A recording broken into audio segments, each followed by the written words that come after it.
Okay, so in this video we will be discussing about adrenal gland. अपने पिछले video में हमने endocrine system के बारे में और 2 से 3 जो मेन ग्लैंड्स थे एंडोक्राइन उनके बारे में स्टडी किया। And now we will be discussing about adrenal gland. Adrenal gland is located on top of each kidney. जिस तरीके से हमने पिछली वीडियो में इसकी लोकेशन के बारे में बात किया था, तो ये हर एक किडनी जो है, यानी 2 किडनी होती है, सो ईच किडनी के ऊपर लोकेटेड होता है, on the top of the each kidney. It is a triangular shape. इसका शेप किस तरीके से ट्राइंगुलर है एंड कॉन्सिस्ट ऑफ 2 ग्लैंड, और इसके अंदर 2 ग्लैंड्स होते हैं। एक जिसे हम आउटर पार्ट कहते हैं या एड्रिनल कॉर्टेक्स कहते हैं, जबकि दूसरा इनर पार्ट या एड्रिनल मेड्यूला कहा जाता है।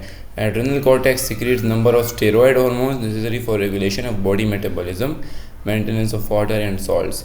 अच्छा, ये जो एड्रिनल कॉर्टेक्स जो हार्मोन्स रिलीज़ करता है, दरअसल वो स्टेरॉयड से बने होते हैं या लिपिड से बने हुए होते हैं, इसीलिए उनको स्टेरॉयड हार्मोन्स या लिपिड हार्मोन्स भी कहते हैं। और इनका फंक्शन क्या है? बॉडी मेटाबॉलिज्म को जो है वो रेगुलेट करते हैं, ठीक है। या दूसरे अल्फाज में गए तो maintenance of water and salts. हम आगे जाके देखेंगे कि कौन से हार्मोन रिलीज़ करते हैं और वो किस तरीके से वाटर एंड सॉल्ट्स को मेंटेन करते हैं। Cortisol is one of the important hormone secreted by adrenal cortex in response to illness और इन्फ्लेमेशन ऑफ एनी टिश्यू। और हमारे पास कोर्टिसोल एक ऐसा हार्मोन है जो कि एड्रिनल कॉर्टेक्स रिलीज़ करता है, किस चीज़ के रिस्पॉन्स में? इलनेस या कोई इन्फ्लेमेशन हो रही है किसी भी टिश्यू में इन्फ्लेमेशन या इलनेस, किसी किस्म की बीमारी, किसी किस्म की इंजरी हो रही है, सो उसके लिए फिर क्या होता है कि एड्रिनल कॉर्टेक्स कोर्टिसोल रिलीज़ करता है। It stimulates glucose production. ये क्या करता है? ग्लूकोज को प्रोड्यूस करना स्टार्ट कर देता है, स्टिमुलेशन दे देता है ग्लूकोज प्रोडक्शन की। Adrenal medulla response to emergency condition to produce so called fight और फ्लाइट रिस्पॉन्स। एड्रिनल मेडुला जो है वो इमरजेंसी कंडीशन में हमें सिग्नल करता है एड्रेनालाइन या इमरजेंसी हार्मोन्स को रिलीज़ करके। तब ये फाइट और फ्लाइट रिस्पॉन्स क्या होता है कि फॉर एग्जांपल आपके ऊपर जस्ट एग्जांपल लेते हैं। फॉर एग्जांपल किसी ने आपके ऊपर जो है वो नाइफ़ के थ्रू वार कर रहा है, ठीक है, कोई आपके ऊपर नाइफ़ चलाने की कोशिश कर रहा है। सो आप क्या करोगे? आपके पास 2 ऑप्शन है, या तो आप फ्लैट करोगे यानी उड़ जाओगे, वहाँ से भाग जाओगे, या आप फाइट करोगे, उसके हाथ को पकड़ोगे। सो इस तरह की इमरजेंसी कंडीशंस में जहाँ पे हमारे पास 2 ही ऑप्शन होते हैं, फाइट और फ्लैट, यहाँ पे ये ऐसा क्यों होता है? हम इतनी जल्दी क्यों रिस्पॉन्ड कर पाते हैं और इतनी इमरजेंसी क्यों बन जाती है? हम जो है वो हमारा बीपी क्यों ज़्यादा हो जाता है, हार्ट बीट क्यों ज़्यादा हो जाती है? उसकी वजह एड्रेनालाइन होती है, जो कि रिलीज़ की जाती है किसकी तरफ से? एड्रेनल मेडुला की तरफ से, resulting in increase blood glucose level. Blood glucose level भी बढ़ जाता है। ब्लड ग्लूकोज लेवल क्यों बढ़ जाता है? क्योंकि इस सिचुएशन में हमें रिस्पॉन्स जल्दी देना होता है, हमें पूरी बॉडी के पार्ट्स यूज़ करने होते हैं, भागना होता है फॉर एग्जांपल, तो रनिंग हो गई, या फाइट भी करना है तो तब भी सो हमें ग्लूकोज की नीड होती है ताकि हम कैलोरीज अपने यूज़ कर सकें, ठीक है। By breaking down of glycogen जो है वो ग्लूकोज की स्टोर्ड फॉर्म है, तो स्टोर्ड फॉर्म से ग्लूकोज में कन्वर्ट कर देता है। As a result the body response to emergency situation quickly. So यही है कि बॉडी जो है वो इमरजेंसी सिचुएशन को अच्छे से और जल्दी से जवाब दे पाती है, रिस्पॉन्ड कर पाती है। It dilates the blood vessels of muscles, heart and brain and constricts those of kidneys and skin, so that more blood is supplied to muscles, heart and brain. क्या होता है कि एड्रेनालाइन जो है वो ब्लड वेसल्स, मसल्स के, heart के और ब्रेन के, क्योंकि मसल्स, हार्ट और आपका ब्रेन, ये 3 जो पार्ट्स है ये मेनली जो है वो एक्टिवेट होते हैं। मेनली इनका काम होता है कि इस चीज़ में फाइट और फ्लाइट रिस्पॉन्स में, ठीक है। तो इनके जो वेसल्स होते हैं, जो खून की नालियाँ होती हैं, वो डायलेट कर जाती है, यानी उनका साइज़ अगर मैं वो बढ़ जाता है। जबकि किडनीज हो गई या स्किन वगैरह, क्योंकि अब स्किन का तो कोई फंक्शन नहीं है उसमें ना, फाइट और फ्लाइट रिस्पॉन्स में, तो हम क्या करते हैं या एड्रेनालाइन क्या करता है कि वो मसल्स, हार्ट और ब्रेन में जो वेसल्स हैं उनको डायलेट कर देता है, तो वहाँ पे ज़्यादा ब्लड फ्लो होता है, ज़्यादा ऑक्सीजन जा पाता है जल्दी, और इसी तरीके से किडनीज और स्किन जो है वहाँ पे कॉन्सन्ट्रेट कर देता है वेसल्स को, ताकि भले कोई मसला नहीं, वहाँ पे भले कुछ देर के लिए ब्लड जो है वो कम जा रहा हो, कोई मसला नहीं है, ठीक है। So it was all about adrenal glands. और इसकी अगर आपने लोकेशन देखनी है तो ये किडनी है, किडनी के टॉप पर ये ट्रायंगुलर शेप है, ठीक है। और ये इसका बाहर का जो है वो एड्रिनल कॉर्टेक्स है, और अंदर जो ब्राउनिश नज़र आ रहे हैं एड्रिनल मेडुला है। Now we will be talking about gonads. Gonads are the reproductive organs. ये क्या है हमारे पास, रिप्रोडक्टिव ऑर्गन्स है, यानी रिप्रोडक्शन में इन्वॉल्व है, पैदावार में इन्वॉल्व है। टेस्टिस इन मेल, अब गोनेड जो है वो मेल में क्या है, टेस्टिस के नाम से है, ठीक है, वाइल ओवरीज इन फीमेल, जबकि फीमेल्स के अंदर ओवरीज के नाम से है। They are involve in gametes formation. Gametes हमारे पास मेल में क्या होते हैं, मेल में हमारे पास होते हैं स्पर्म और फीमेल में होते हैं हमारे पास एग्स।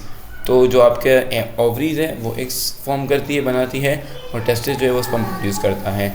एंड हार्मोन सिक्रीशन, और हमारे गोनेड्स जो हो गए वो सिर्फ गैमेट्स की फॉर्मेशन में काम नहीं करते, बल्कि डिफरेंट हार्मोन्स, इस तरीके से टेस्टोस्टेरोन हो गया, तो ये हार्मोन्स भी बनाने में काम करते हैं। नाउ हम दोनों को सेपरेटली बात करेंगे, टेस्टिस की और ओवरीज की। टेस्टिस जो है ओवल शेप्ड होता है, ठीक है, located in pouch of a skin, और ये स्किन के पाउच में होता है तेलीनुमा शक्ल में, जिसे क्या कहते हैं, स्क्रोटम कहते हैं। It secretes hormones known as testosterone, और जो हार्मोन ये सिक्रीट करता है उसे क्या कहते हैं, टेस्टोस्टेरोन कहते हैं। A type of androgen hormone, ये क्या है, एंड्रोजन हार्मोन है। एंड्रोजन हार्मोन आगे जाके आप इंटरमीडिएट लेवल पे डिटेल में पढ़ोगे, बट एंड्रोजन हार्मोन जो है वो भी किसी तरीके से यानी आपके बीइंग मेल या बीइंग फीमेल के साथ रिलेटेड होते हैं, ठीक है। Testosterone is responsible for development of secondary characteristics in boys like appearances of mustache and beard, deepening of voice। अब टेस्टोस्टेरोन जो है इसका काम क्या है, इसका काम है सेकेंडरी कैरेक्टरिस्टिक्स, ठीक है, मतलब मेल की ये प्राइमरी कैरेक्टरिस्टिक्स नहीं है, लेकिन सेकेंडरी ज़रूर है, लाइक मूंछों का बनना, दाढ़ी का आना, या आपकी आवाज़ जो है वो डीप होना, मोटा होना, ये सब कौन करता है, टेस्टोस्टेरोन करता है, ठीक है। फिर हमारे पास ओवरीज है। Each ovary is about size of a grape, इसका साइज़ जो है एक अंगूर के दाने के मुकाबले में होता है। Located in the lower abdominal cavity on either side of uterus, uterus के एक साइड पे एक ओवरी होती है, दूसरी साइड पे दूसरी ओवरी होती है। एब्डोमिनल कैविटी मतलब हमारा जो बाहर से जो हमारा पूरा पेट नज़र आता है, तो उसके लोअर साइड में, ठीक है। Ovary secretes estrogen and progesterone, दो मेन हार्मोन्स सिक्रीट करती है, एक को एस्ट्रोजन कहते हैं और दूसरे को progesterone. Estrogen is responsible for development of secondary characteristics in girl like development of breast, sharpening of voice, etc. Estrogen जो है वो सेकेंडरी कैरेक्टरिस्टिक्स गर्ल्स में डेवलप करता है, जिस तरीके से टेस्टोस्टेरोन मेल्स में कर रहा था। कौन कौन सी चीज़ें हैं, डेवलपमेंट ऑफ ब्रेस्ट, इसी तरीके से आवाज़ का पतला होना, शार्प होना। Progesterone maintains and prepare uterus for pregnancy, और प्रोजेस्टेरोन जो है वो यूटेरस को, जहाँ पे प्रेगनेंसी होती है, जहाँ पे बच्चा बनता है, ठीक है, उसको मेंटेन करता है और उसको प्रेगनेंसी के लिए तैयार करता है। नाउ ये हमारे पास सारे ग्लैंड्स थे, एंडोक्राइन ग्लैंड, जो कि हमने स्टडी कर लिए हैं, ठीक है। अब हमारे पास इस टॉपिक को ख़त्म करने के लिए एक और छोटा सा टॉपिक है, जो क्या है, feedback control mechanism of hormone secretion, जिसके अंदर हमने नेगेटिव फीडबैक की कहीं ना कहीं बीच में बात की थी थोड़ी सी। आज हम इसको सही से समझेंगे। Feedback control mechanism of hormone secretion क्या है, समझते हैं। Hormone secretion is regulated through feedback control so that they are secreted whenever required. Hormone की सिक्रीशन यानी किस वक्त कितना हार्मोन सिक्रीट करना है वो रेगुलेट किया जाता है, कम किया जाता है, बढ़ा दिया जाता है। किस तरीके से, फीडबैक के ज़रिए, यानी हम आगे देखते हैं कि कोई हार्मोन कितना रिलीज़ हो रहा है या उसकी कितनी नीड है, तो उस हिसाब से हम कम करते हैं या ज़्यादा करते हैं। There are two types of feedback systems working in the body, दो टाइप से, एक को नेगेटिव कहते हैं, एक को पॉजिटिव फीडबैक कहते हैं, ठीक है। Now first of all we will be studying about negative feedback control. It refers to the opposite effect in relation to stimulus. मतलब स्टिमुलस क्या है, फॉर एग्जांपल जैसे हमने कल बात की थी पैंक्रियाज में, तो पैंक्रियाज का हमने कहा था कि जब हमारे ब्लड में ग्लूकोज बढ़ जाता है, ब्लड में ग्लूकोज बढ़ जाता है, ब्लड के अंदर ग्लूकोज बढ़ गया, सो हम क्या करते हैं, इंसुलिन रिलीज़ करते हैं, और इंसुलिन रिलीज़ होने के बाद क्या होता है, ये फॉर एग्जांपल इंसुलिन रिलीज़ हो गया तो ब्लड के अंदर ग्लूकोज कम हो जाता है, उसको ग्लाइकोजन में कन्वर्ट कर दिया जाता है, ठीक है। तो स्टिमुलस क्या था कि बढ़ रहा है, हमने क्या एक्शन किया, हमने कम कर दिया बाय प्रोडक्शन ऑफ इंसुलिन, ठीक है। तो ये उसका उल्टा हो रहा है, ऑपोजिट हो रहा है, इसीलिए इसको नेगेटिव फीडबैक कहते हैं, ठीक है। Example if there is increase, यही बात की इन्होंने, ये एग्जांपल दिया है, ठीक है। Now we will be talking about positive feedback control. It refers to the enhancement of effect in relation to stimulus. अब यहाँ पे जो है अगर हम देखें, अगर फॉर एग्जांपल पॉजिटिव फीडबैक क्या होता है कि स्टिमुलस अगर इंक्रीज़ हो रहा है तो वो हार्मोन क्या करेगा, वो उसको और इंक्रीज़ कर देगा, ठीक है।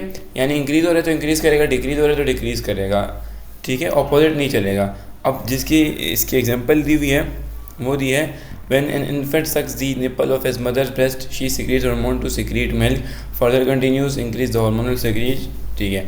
जब बच्चा दूध पी रहा होता है तो उससे क्या होता है कि मिल्क की सिक्रीशन बढ़ाने के लिए और हॉर्मोन्स यानी सिक्रीट होते हैं। तो हॉर्मोन्स सिक्रीट होते हैं, हॉर्मोन्स क्या करते हैं कि मिल्क की प्रोडक्शन या सिक्रीशन और बढ़ा देते हैं।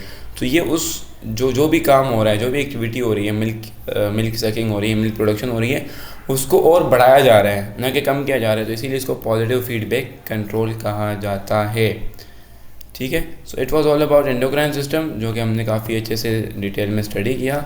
और अगली वीडियो में हम बात करेंगे डिसऑर्डर्स के बारे में, जो कि बिल्कुल आखिरी टॉपिक है और आपका ये चैप्टर ख़त्म हो जाएगा।